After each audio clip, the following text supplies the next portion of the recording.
All right, what's going on, everybody? I'm going to show you very quickly how I lost about 500 bucks today day trading. I really liked what was going on today, right? So if we look on the 4-hour coming into the day, we're obviously very bearish. We're on ES, we're holding this 4-hour bullish gap, but I didn't think that it would continue to hold just with the fact of we've retraced into this 4-hour gap, right? We have this daily gap above us. I thought really either way, I don't really never come into the day with a bias, but I thought longs or shorts here could play out, right? We have this 1-hour swing here. We have previous week low, or not previous week low, but previous week low right below us. So I am just waiting to be reactionary and to wait. See, so we have this 4-hour gap here as well as this hourly gap that's continuing to hold price, and we've swept a lot of this accumulation zone liquidity, right? With this 1-hour swing inside of a PDA, I really like this trade. But it just didn't play out, which that's just how it is. I think I maybe should have went break even. I just didn't like. I didn't like the break even. Okay, it didn't make any sense to me. Okay, I just didn't like it. Why? How does it do that, bro? Goodness, man, I can't fucking catch a break. All right, so we see immediately, right? 9:30 opens. We immediately come up and we sweep this liquidity, and this 1-hour continues to hold price, right? So at this point, with the 4-hour, how ES was holding the 4-hour, I'm thinking, okay, however we treat this 5-minute is kind of going to be my bias for the day, right? And what do? We immediately inverse it, okay? We inverse this 5-minute gap. Now this, honestly, I thought this could have been a trade as well, right? This could have been a pretty decent trade except for the wick. I didn't like the wick. I was really contemplating taking this, right? And I just didn't like the wick on this, right? We had a bigger wick than we had a body. So now I'm like, okay, well, bias is bearish for the day. So let's just see what happens from here.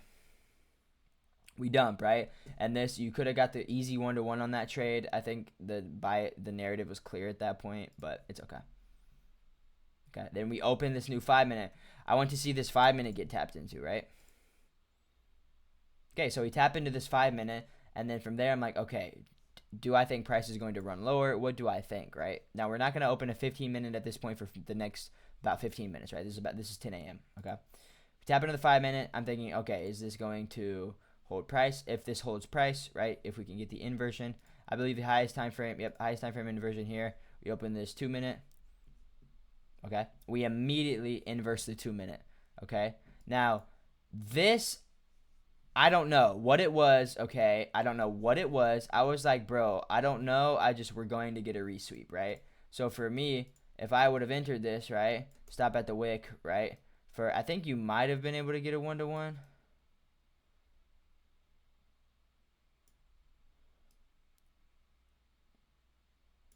I think you actually might have been able to get a 1-to-1.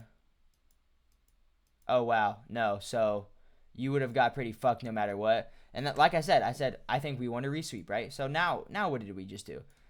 We just inversed this 5-minute, but we also wicked into this 15-minute that we opened at 10:15, right? So now I'm thinking, okay, with this wick, with what we are doing, I think this is going to be the trade here to continue our to get this little nice redistribution to those 1-hour, this 1-hour swing, okay? So I'm thinking, okay, this 3-minute, this is looking so nice. By the time we inverse this 3-minute, PO3 will flip. It'll be such a good trade, right? 10 a.m. right here, bam right there. A lot of people I've seen went break even here.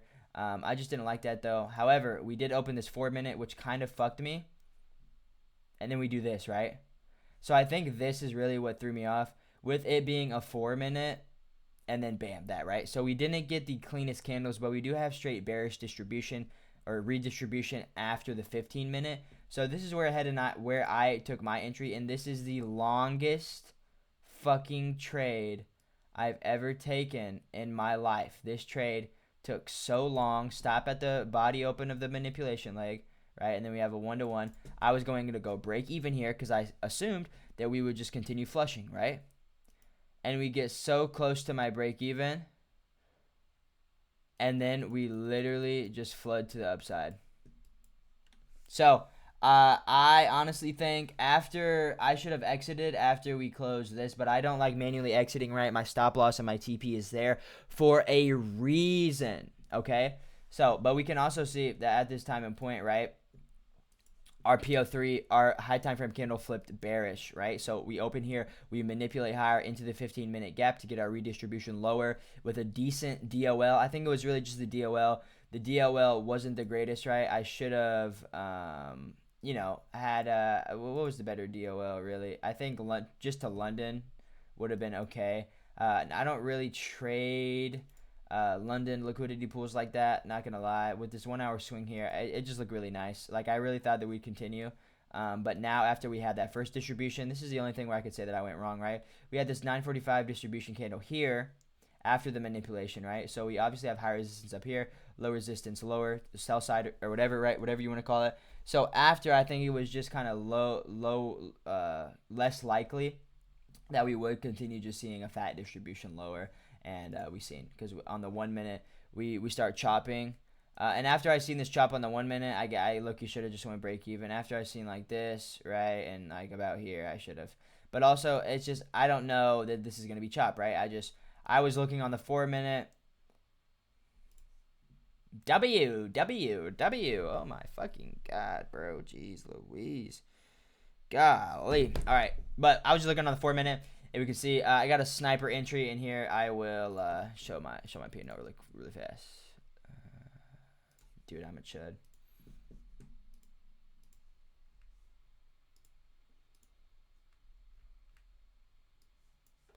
So we can see $524, risk 2 micros on there.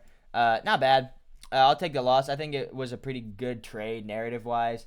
I just really liked pretty much almost everything about it. The only thing that I can say, right, is after we've had a big distribution like this, after we've had a good distribution like this, right, almost a 200-point distribution, okay, we've had our liquidity sweep, right? So what are we going to start doing after that, after we have distribution? Accumulation, and we're going to start the cycle over again, right? And then what do? We manipulate these lows, wick them to 10 a.m., and then we started distributing higher. Now, I don't know. I think it was really good. I can't lie, especially with the rejection wick off the 15-minute. This 15-minute continues to hold price off of the 4-hour fair value gap. It was super nice to me. I really liked it. DOL seemed clear. We put in high resistance above. I followed all my rules, so that's really all that matters. Sometimes there isn't just a great list of reasons of where the trade went so bad, but it's okay. You know what I mean? A lot of people went break even at 10 a.m. I didn't think this 10 a.m. would hold price at all. I thought we'd just continue flushing through, get an easy break even, at least an easy break even. But yeah, that's the trade I took today, boys. I love you guys. You guys have a great rest of your day. I appreciate you guys tuning in every day. All my links are going to be in the bio. And also, I have a new code for Alpha Futures. If you guys want to go get yourself funded today, I'll leave that link in the bio. So you can go ahead down below and use that link. Use my code to get funded if you would like, if you are enjoying the videos that I make. But yeah, love you guys. You guys have a great rest of your day. Peace out.